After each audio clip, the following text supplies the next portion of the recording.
Well, good afternoon, Jamie. How's the day been going? Yeah, not too bad. Shot over to Tiaraha, settled a couple up. A couple of them went okay, a couple a bit disappointing, but looking forward to the weekend. Yeah, we're kind of building in towards that really busy springtime, and obviously it's a time-honoured race, the Lever Mile this weekend down in the Hawke's Bay, and you'll be down there. When are you travelling down there? We'll go down tomorrow morning, get a few horses galloped up in the morning before we go, and then off and into it. Beautiful, beautiful. Well, I thought quickly we should touch on the week that's been, but before we do that, we've been kind of dwelling on the weather a bit lately. It seems to have improved. Have you got the big blue sky out there today? Yeah, Big Yellow's shown his face, which is good to see.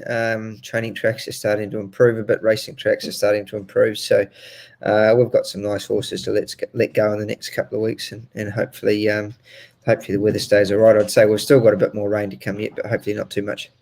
Cool. So looking back to last week, obviously we had a pretty good day at Timaru there with Synchronise and Secret of More both winning, and also Carmelass and Probabeel going great races over at Caulfield on Saturday. Can you touch on some of those runners quickly? Yeah, so a couple of winners at Timaru last Friday. So as you say, that was Secret of More. She won a 74-12. She's going well. She's a good mare, got a good record, got a good win record. So she'll run in an open 14 at Riccarton next week on the 23rd, and then hopefully into either the Valachi Downs or the Copelands. We'll just sort of see.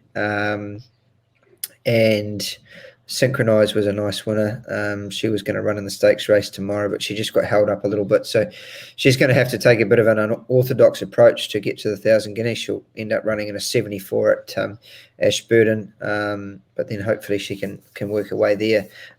She's a nice filly, well bred, and as you say, unbelievable day at Caulfield, really, to take two runners and win two stakes races and win a time on a Group 1 and beating a $1.20 shot is something that doesn't happen every day. So we're really proud of the way that the team went over there, and Ashley's done a wonderful job with those horses, and everybody's playing their part. It's a really busy time of the year at the moment for us. The staff are working incredibly hard, and hopefully the results will continue to come through. Right, so with Probabeel in particular, all eyes will be on the weather over the next week or so. I see here there's a bit of bad stuff coming into Melbourne today, obviously with the Cox Plate view to starting Probabeel on that race, or waiting a week for the Empire Rose or a couple of weeks for the Empire Rose. What's the plan there? Yeah, as you say, she'll be working up towards the Cox Plate like she's going there, and yeah, we'll just keep a close eye on the weather. If it was going to be slow to heavy, she'd wait and go to the Empire Rose the following week. But yeah, we're happy with her, and keeping a close eye on the weather. Great. Well, that was a great result for Brendan and Joe and the rest of the Cambridge Stud team last week. So congratulations. Just moving on, just quickly, we'll touch on the 44 trialists that stepped out at Taupo yesterday after there's been a few delays, I guess, with the trial schedule recently. Were there any nice trials? I saw a few 2-year-olds coming up. Any to keep an eye on? Yeah, a horse called Wild Knight trialled particularly well for a good group of owners. But yeah, that was a big day, and as I say, the team's working incredibly hard. You're sort of planning to trial 20 here and 20 there, and then when you get pushed back, you end up with a massive day. But nice to get some 2-year-olds out and going. There's a time test there of Chris Ruttons, who's a nice horse. There's a fast net rock filly called Bright Blue Sky that we'll keep a close eye on. She's a filly for the future. Nice to have a Darcy Brahma filly, homebred of mum and dad's, and some good clients, and Bill and Sandra Jewell that won well as well. She'll be a filly to keep an eye out for. But yeah, we had a range of different horses there, some just there to get fit, some there to sort of try out a bit. But all in all, I thought the horses trialled pretty well and enjoyed being on a nice grass track. Perfect. Well, we'll move down to the big weekend of racing. We'll cover off Ashburton, Hastings, Caulfield with Carmelass, and then I think we've got a one runner at Rotorua on Sunday. So kicking off at Ashburton in race 6, the McRae Painters and Decorators Ashburton Cup, open handicap over 1,200. You got 2 runners in there, the first of which is Need I Say More. Yeah, Need I Say More was Probably just a little bit plain first up. I was a bit disappointed with him, but he did sit 3 deep without any cover, carried a bit of weight. I think he's improved since then. I shot down and had a look at the horses during the week, and he looks to be in good shape. So he'll roll forward a bit. We sort of dicing, or we weren't really sure whether we should claim or whether we should use a more experienced rider, but ultimately we thought that 3 kilos off 61.5 was a good use of a horse that rolls forward and is naturally pretty straightforward to ride. So I look for him to certainly improve off his first up run, but it's a good quality field. There's a lot of nice horses in there. And Summer Monsoon, he's our second runner in there. He was great first up, getting home from back in the field to finish second. Kozi Asano jumps on him. He'll be back a little bit, getting to the outside, and he can reel off some good sectionals with a little bit of luck and running. Great. And down to race 8, a race that Te Akaau's had a bit of success with in the past, the Barneswood Farm Stakes, 3-year-old set weight and penalty over 1400. We've got the Waikato stud gelding, I Wish I Win. Yeah, really happy with him. We had him down to run here at Matamata last week, and it was just too wet, so we sent him down. He seems to have settled in pretty well. His first trip away from home, just a little bit of feed, but I think he's doing pretty well now as he gets a bit more familiar with his surroundings. High-class horse with good form. Never goes a bad race. He's drawn awkwardly, barrier 10. Going to be really interesting to follow the pattern of the day there and see how it all looks. I think there'll be good tempo in this race, so hopefully we can sort of slot in. I think the first time with the blinkers on as well will be a help to him. Should be a really good chance. Great. And moving down to race 9, the Valachi Downs, rating 65, benchmark 1400. You've got Radagast. Yeah, Radagast is a bit of an enigma. He stood in the barrier at Riccarton first up.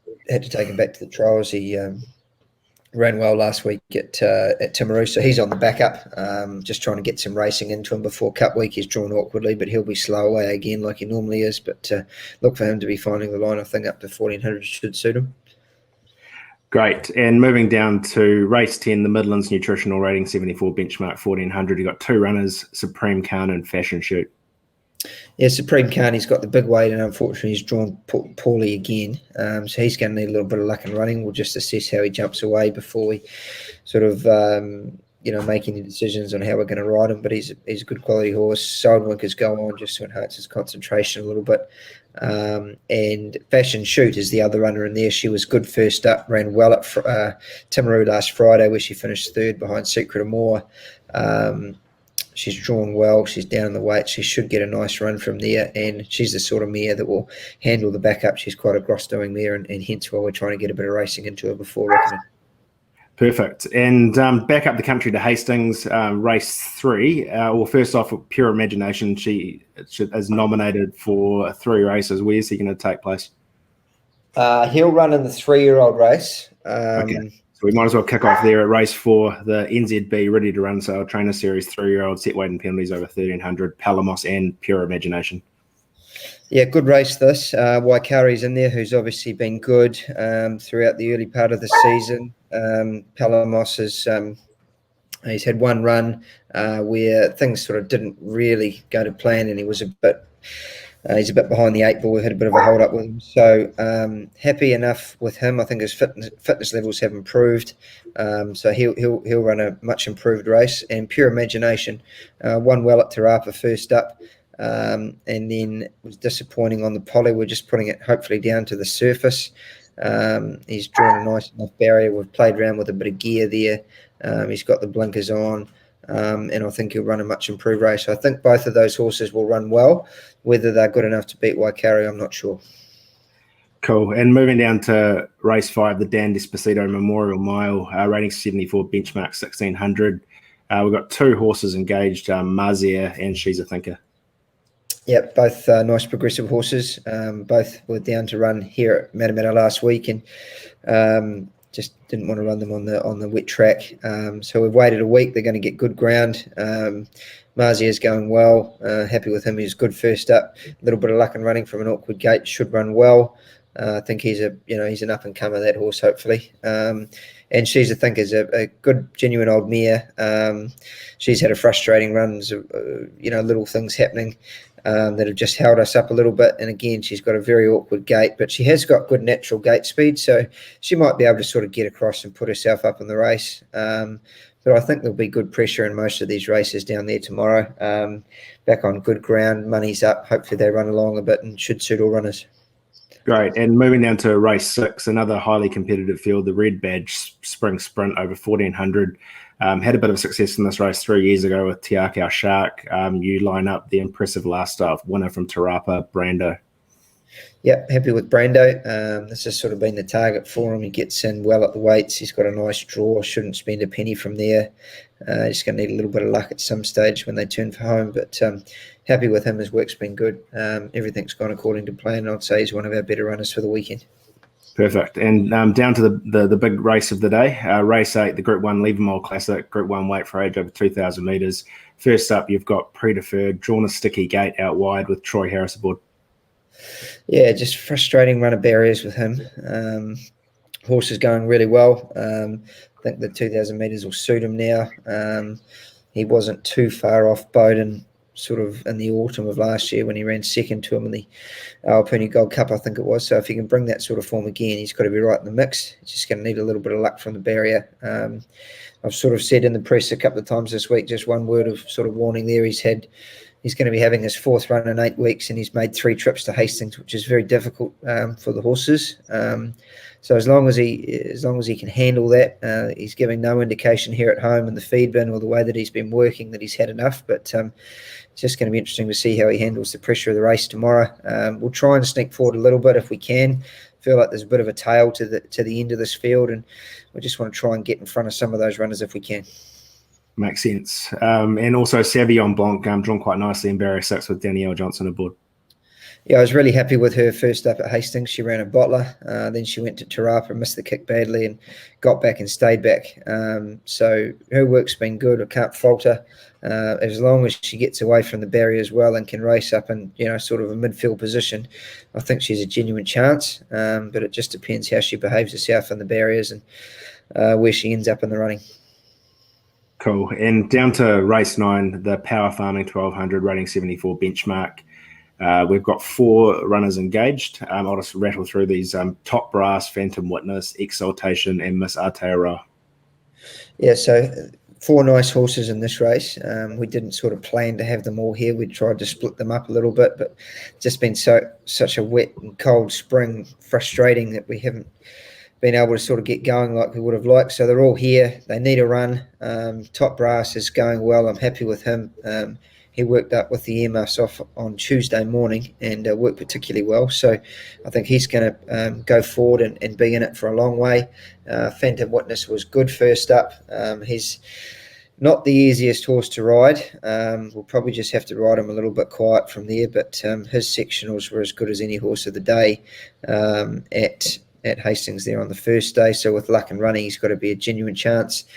Exaltation's probably looking to go a touch further, but we need to get her started. We've been held up with wet tracks, so she'll probably get back a bit, find the line, follow her when she gets up to 14 and a mile. And Miss Aotearoa is going well, also drawn awkwardly out in 13, but she's had a month between runs and been away for a bit of a gallop. I think she's come on for that first up run. She hadn't raced in 12 months before last start, so expecting her to run well. I think all of those horses have got quite a bit of promise. Great. And the final race in the card, the race 10, the Bostock New Zealand Spring Carnival finale, rating 74 benchmark 1400, 2 runners, Aromatic and Feeling Fancy. Yeah, these 2 mares have both drawn well. A little while between runs, but they had a jump out here at home last week. They've done some nice work since. Aromatic's got genuine speed from the barrier, so she'll get up and put herself in the race. Joe's claim should suit her. And Feeling Fancy, she's won at the course. She's got the nice draw. Hopefully she can get a good run from there. And with a little bit of luck, she's got to be a genuine chance. Great. And moving across the ditch over to Caulfield to round up the Caulfield Carnival that's been going on throughout the week. You've got Karma Lass on the quick backup on the Group 2 Lexus Tristark Stakes. over Yeah, so 1200 metres. Carmelas is going well, won well last week, and we're getting her ready for either the Cantala or the Empire Rose. And I just thought that she would benefit from another run before one of those big miles around Flemington. Hence why we're looking at running this weekend. But they've had quite a bit of rain over there. We wouldn't be running on wet ground.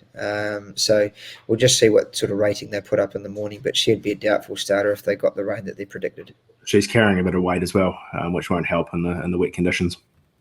Yeah, it's just she was so beautifully weighted in the handicap last week with the boys in there, and now she's sort of back against the mares. But if that race was to be run as a true handicap, the bottom half of that field would sort of all be carrying, really lightweight. So I think that the structure of the race isn't too bad for her. Cool. And then just finishing off the weekend, over to Rotorua, race 6, the Sweeney Townsend Insurance Brokers Limited 1400, rating 74 benchmark. Ayatir Lad drawn quite wide. Yeah, so Ayatir Lad, he was in at Hastings as well. He drew terribly down there. So I think we'll just stay a little bit closer to home, save the float fare. He's actually coming up okay, but he needs another run. So once he gets through this, he'll probably sort of get back and find the line a bit, but follow him his next couple of starts when he draws a barrier. Great. And I guess just rounding up the runners there, do we have a best bet? So we went Brando. Was that 2 weeks ago? 2 weeks ago. You might stick with him? Yeah, I think so. Seems to be coming along well. Like the draw, like the weight. So yeah, hopefully he can take that next step up. He's a good quality horse and should be competitive. Right, and a bit of an interesting one out there for our listeners. If you had one horse to train in both the Everest and the Caulfield Cup, who would it be? Oh, I'd like to train Incentivize. Is that its name? What's it called? I think so. I think Incentivize. Yeah, the horse from Brisbane of Moody's and Prebbles. He's looked great. Genuine weight for age horse going to a handicap mile and a half on a wet track. I'm not sure how he handles the wet, but he looks a very exciting horse. And in the Everest, well, there's so many good horses. I think I would like to be training Les Bridges' horse, Classic Legend, come back from Hong Kong. I know he hasn't raced his first up in the race, but he's had 3 trials. He looked terrific beating on Trivia at the trials the other day. And I'm sure Les will have him fit enough and forward enough to be really competitive. He's obviously last year's winner, and hopefully he'll run well. That'll be a pretty amazing training performance. So I guess moving over to next week, we've got a couple of pretty exciting races. First off, obviously, the invitation with Entriviere. Obviously, no James McDonald anymore. He's been given an exemption to go over to ride in Melbourne. So who will take them out?